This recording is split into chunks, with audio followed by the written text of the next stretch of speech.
la deuxième partie de ce débat spécial élection américaine. Nous sommes à Washington, D.C. Donald Trump est le 45e président des États-Unis. Quel est son projet? Quelle sera sa politique extérieure? On va en parler avec mes invités. Christopher Chivis, qui est, bonjour, chercheur à la RAND, et également Patrick Clausen, bonjour, directeur de recherche au Washington Institute for Near Policy. J'avais envie de commencer avec vous, Patrick Clausen. D'abord, est-ce que vous avez voté Donald Trump? Non. Bon. Et est-ce que vous êtes... Mais pas pour Hillary Clinton non plus. Ah, moi, pas pour Hillary Clinton non plus. Je votais pour le libertarien, c'est-à-dire M. gouverneur Johnson. Vous avez voté pour Johnson. Est-ce que vous avez été surpris de ce succès de Donald Trump, de cette victoire? Oui, particulièrement parce que la victoire a été tellement convaincante. Cela veut dire qu'elle n'était pas vraiment proche. Vous voulez dire que c'est cette large victoire qui vous a surprise plus que sa victoire, la victoire elle-même? Non, la victoire était une surprise, mais une victoire tellement grande était une grande surprise. Et vous, Christopher Chivis, vous avez voté Donald Trump? Non, c'est un secret, mais alors... Mais vous représentez bien Washington. On peut révéler ce genre de choses. 86% de la population de Washington D.C. a voté pour Hillary Clinton. Alors, oui, mais ça c'est normal. Normalement, c'est emporté par les démocrates ici à Washington. Mais je crois qu'ici... Vous avez été surpris par cette victoire? Oui, certainement. C'est certainement parce qu'il y avait tous les... avant, c'était presque certain que Hillary Clinton va gagner. Et maintenant, comme Patrick vient de dire, c'était une victoire pour Trump qui était assez convaincante. C'était pas une petite victoire, c'est vraiment... Une large victoire. C'est clair. Donc les sondages se sont trompés ou est-ce que c'était de plus en plus serré? Oui. Et c'est une question qu'il faut analyser dans l'avenir. Pourquoi est-ce que les sondages étaient tellement trompés? Patrick Clausen, les sondages se sont trompés, vous pensez aussi? Et pourquoi, à votre avis, c'était si loin de la réalité?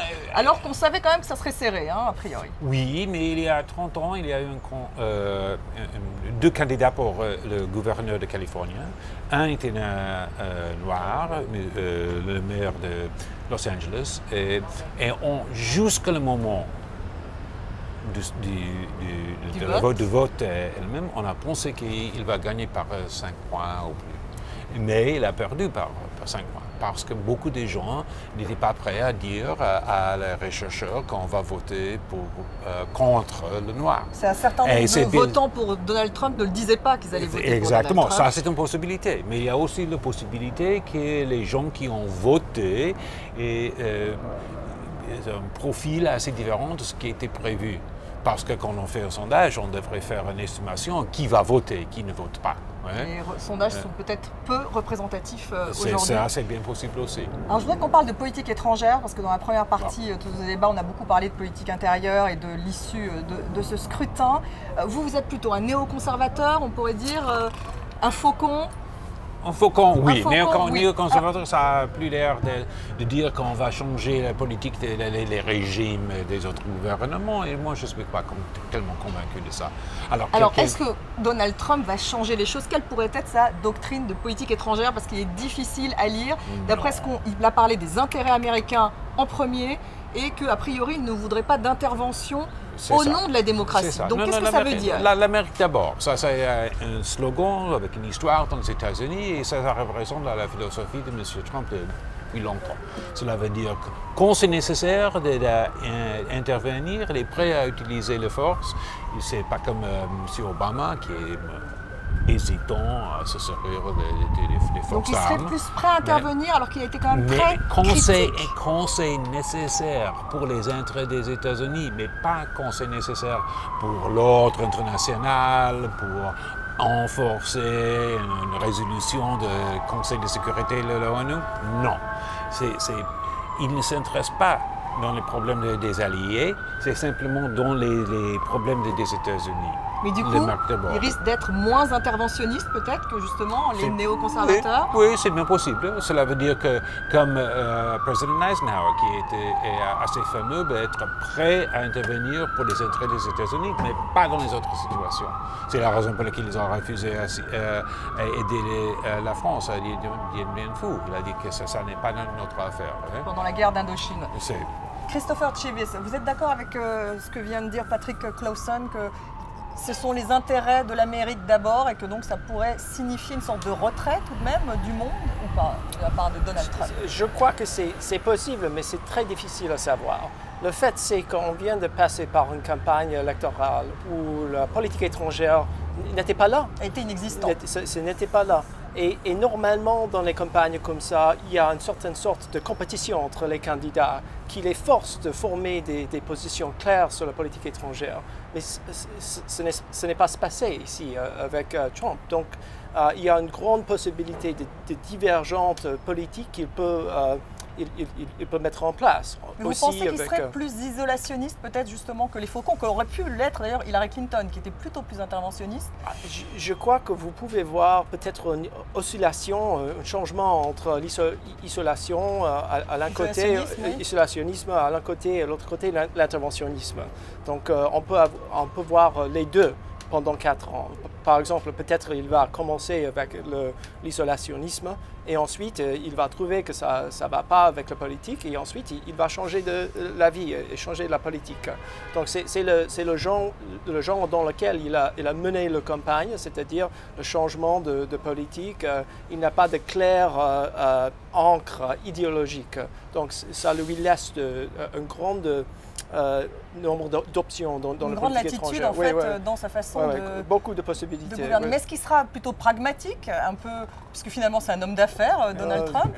Non, c'est possible, mais on ne sait pas. Donc c'est pour ça que c'est l'incertitude maintenant qui est très dangereux.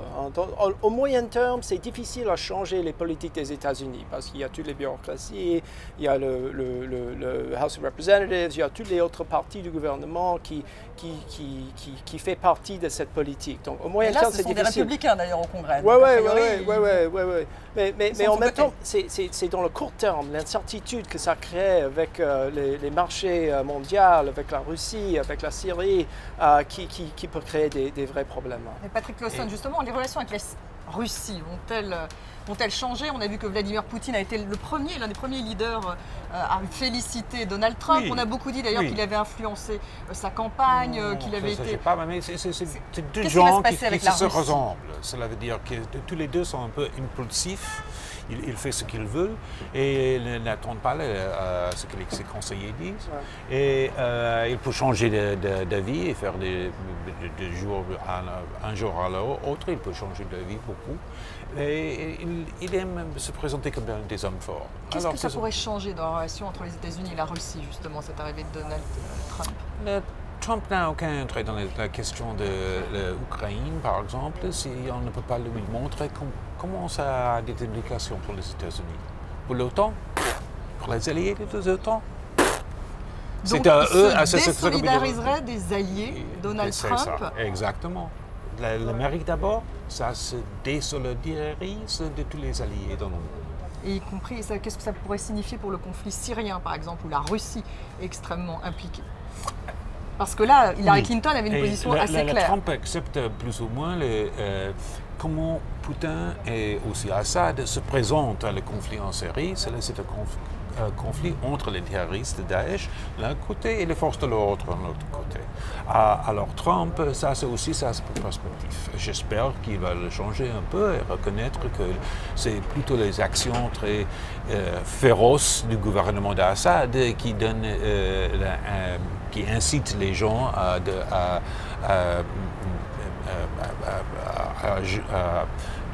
joindre le Daesh, mais jusqu'à maintenant, Trump parle des intérêts communs entre la Russie et les États-Unis. Et Assad est un allié de la Russie, donc ça pourrait tout de même changer la donne en Syrie. Quel est votre avis, Christopher Tcheves? Donc je crois que c'est important à souvenir... Sur la relation avec Vladimir Poutine et je crois que c'est très important à souvenir que le président Bush W. Bush, a commencé son administration avec un effort de faire des meilleurs rapports avec Poutine. On sait que ça n'a pas très bien marché, donc on avait à la fin de l'administration Bush des très mauvaises relations avec la Russie. Ensuite, il y avait un peu la même chose avec l'Arménie. Il a essayé le reset et ensuite tout ne se passe pas très bien. Donc, ça n'a pas fonctionné non plus avec Barack Obama. Ça n'a pas fonctionné du tout. Et la raison pour ça, c'est que les États-Unis et la Russie n'ont pas beaucoup des intérêts qui sont les mêmes. Ça, c'est une fait. Donc, a priori, ça peut être une idée d'essayer de faire des meilleures relations, mais c'est toujours très difficile.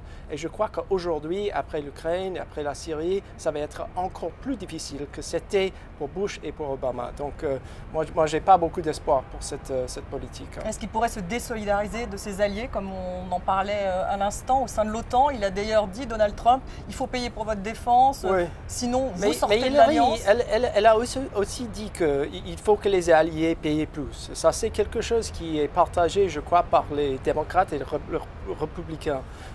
Trump, il a dit d'une manière peut-être plus forte, mais l'idée c'est le même, c'est que les alliés à l'OTAN, ça va être très important qu'ils payent pour leur défense.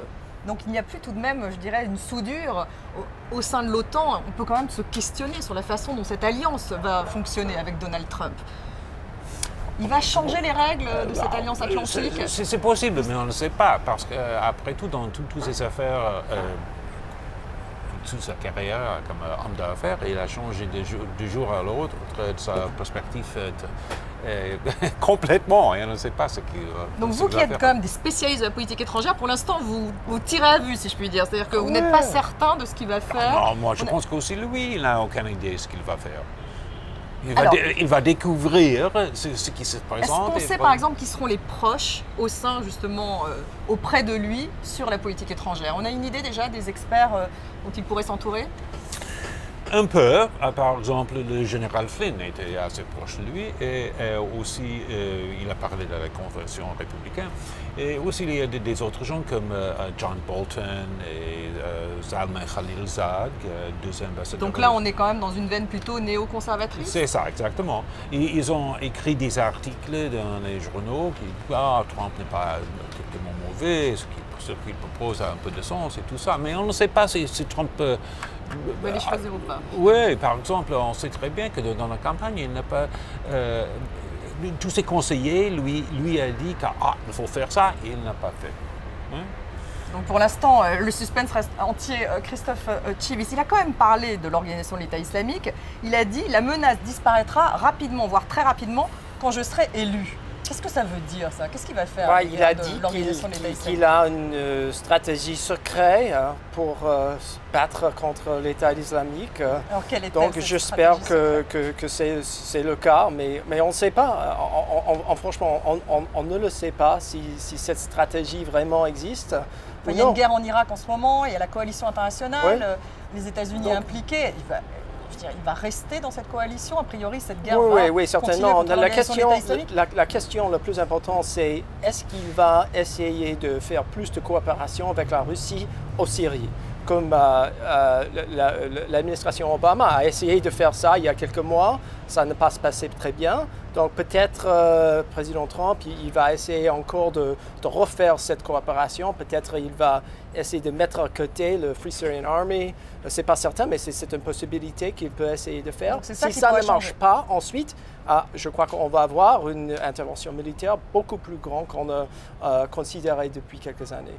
Une intervention militaire beaucoup plus importante en Syrie? Oui, je crois que ça peut... Si la première ligne... Vous pourrait prendre ce type de décision? Oui, je crois que c'est absolument possible.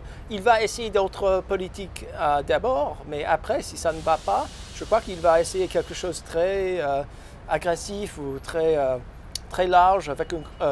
Il va utiliser l'outil militaire beaucoup plus qu'Obama ou Clinton l'aurait utilisé. Vous pensez, avec peut-être l'utilisation des forces sur le terrain également? Oui, je crois que ça peut être possible. Pas demain, pas en 2017, mais éventuellement, dans le premier terme, c'est vraiment une possibilité. Contre donc l'organisation de l'État islamique, est-ce que vous êtes d'accord? Oui, absolument. Mais après tout, j'insiste que les États-Unis ont déjà 5000 soldats en Irak et des centaines de soldats en Syrie. C'est pas comme on s'abstient complètement du conflit. Hein? Alors, ça pourrait être une intervention plus forte avec des forces au sol plus importantes. On peut parler plus de l'intervention. Cela veut dire que dans la présidence de M. Obama, on parle comme oh non, on n'est pas vraiment là, mais c'est bien possible qu'on va présenter la réalité dans une manière différente, même s'il n'y a pas un changement tellement grand dans la réalité. Et ça serait populaire aux États-Unis d'intervenir de manière plus significative? Non. Gagner, ça c'est populaire. Intervenir, non. Mais gagner, oui. Alors ça, c'est le défi pour M.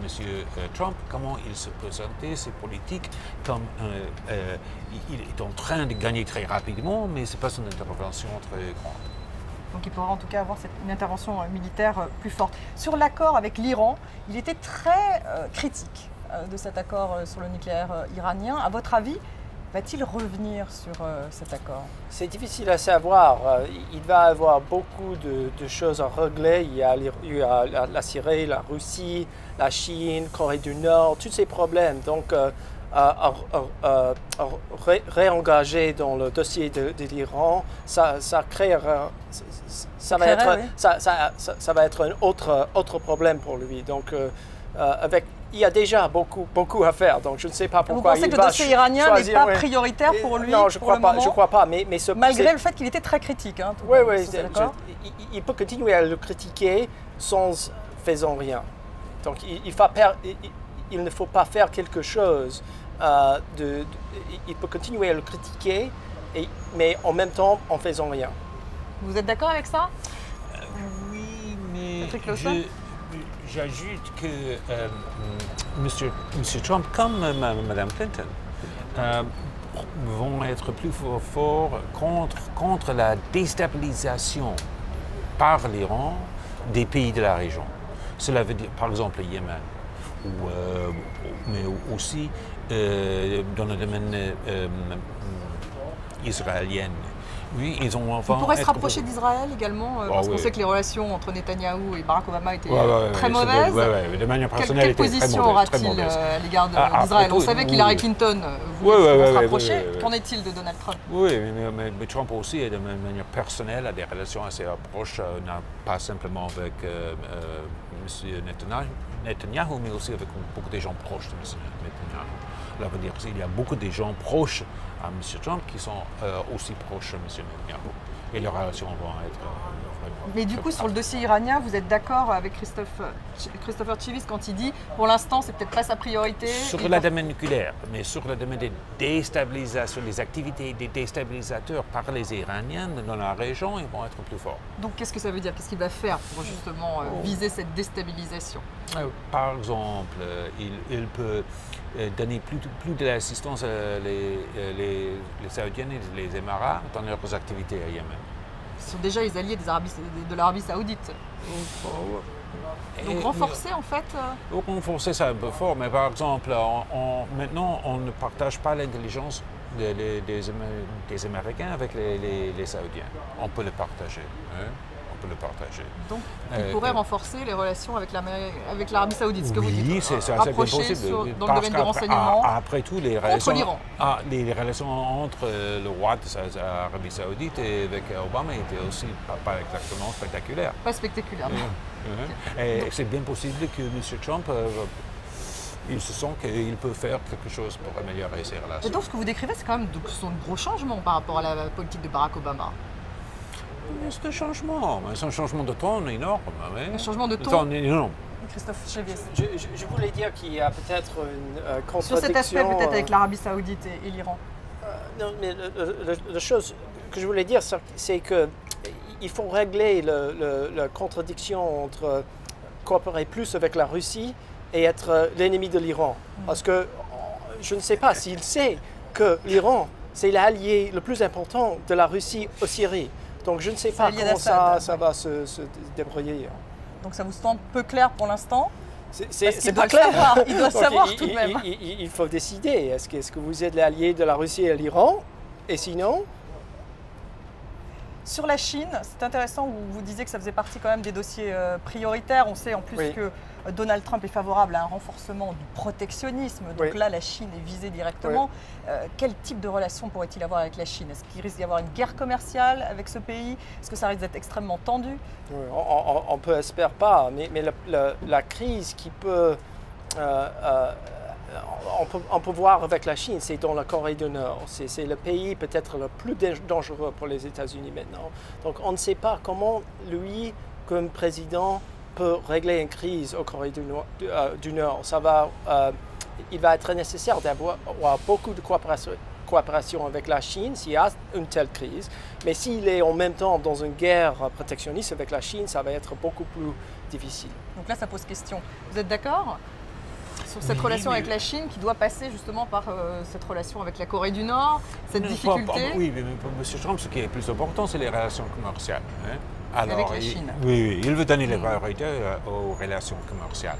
Et après tout, la Chine ne s'intéresse pas... Mais avec du protectionnisme, ça serait plutôt anti-chinois.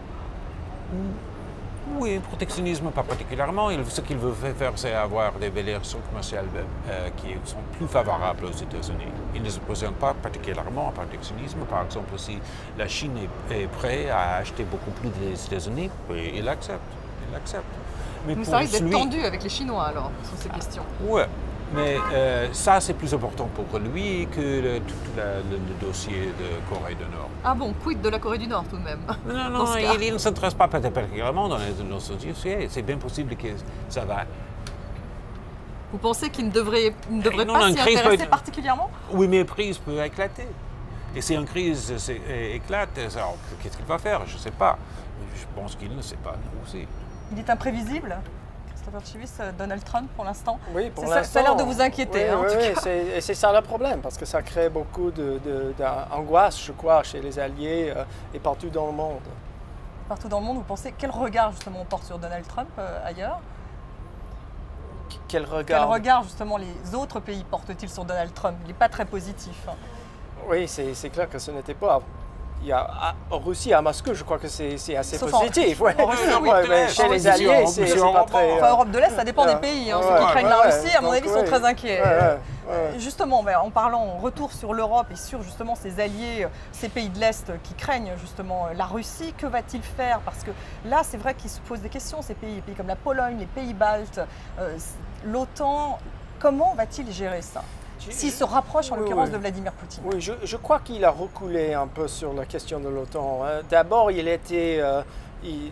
ses idées étaient assez révolutionnaires sur l'OTAN, mais dans les... Qu'est-ce que vous voulez dire par révolutionnaire? C'est-à-dire, il remettre en question. Il a suggéré que ce n'était pas très important pour les États-Unis, ce qui serait un changement de politique énorme pendant six décennies, depuis les années 40. Parce que ça a toujours été une priorité pour l'Amérique. Toujours c'était le plus important, l'alliance du monde pour les États-Unis. Donc ça aurait été un grand changement. Mais je crois qu'il a vu que ce n'était pas possible de faire quelque chose comme ça. Donc dans les derniers mois, il a reculé un peu sur cette position. Et je crois qu'il va essayer de faire peut-être un reset avec l'OTAN. Il n'utilisera peut-être pas ce terme. Peut-être pas ce terme, oui. Le terme de Barack Obama. Vous êtes d'accord, Patrick Clausen, quid justement de ses alliés européens, de l'Alliance Atlantique, si justement il se rapproche de Vladimir Poutine, il y a des peurs de la part d'un certain nombre de pays de l'Est qui redoutent la Russie. Que va-t-il faire en fait au sein de l'OTAN? Oui, mais à le même moment, il y a aussi des pays de l'Europe du Sud-Est qui aiment des hommes forts, comme M. Poutine et comme Hongrie, M. Trump. Mais... Exactement, la Hongrie. Donc c'est vraiment l'Europe centrale. Ok. Mais aussi, c'est bien possible que quand il se rencontre avec ses alliés de l'Europe, on va voir la même chose qui s'est passé quand on se rencontre avec le président du Mexique. C'est M. Trump qui a dit ça, après tout, il a insisté que c'est le président du Mexique, c'est un ami et qu'on a des relations donc très il va proches. revenir sur ces grandes sorties également anti-Mexique contre les Mexicains. Quand il a parlé avec le président du Mexique, c'est bien possible qu'on va voir ça aussi. Bon, c'est une période d'incertitude en tout cas. Merci Patrick Clausen et merci Christopher Chivis. Merci à vous de nous avoir suivis et vous restez avec nous sur France 24.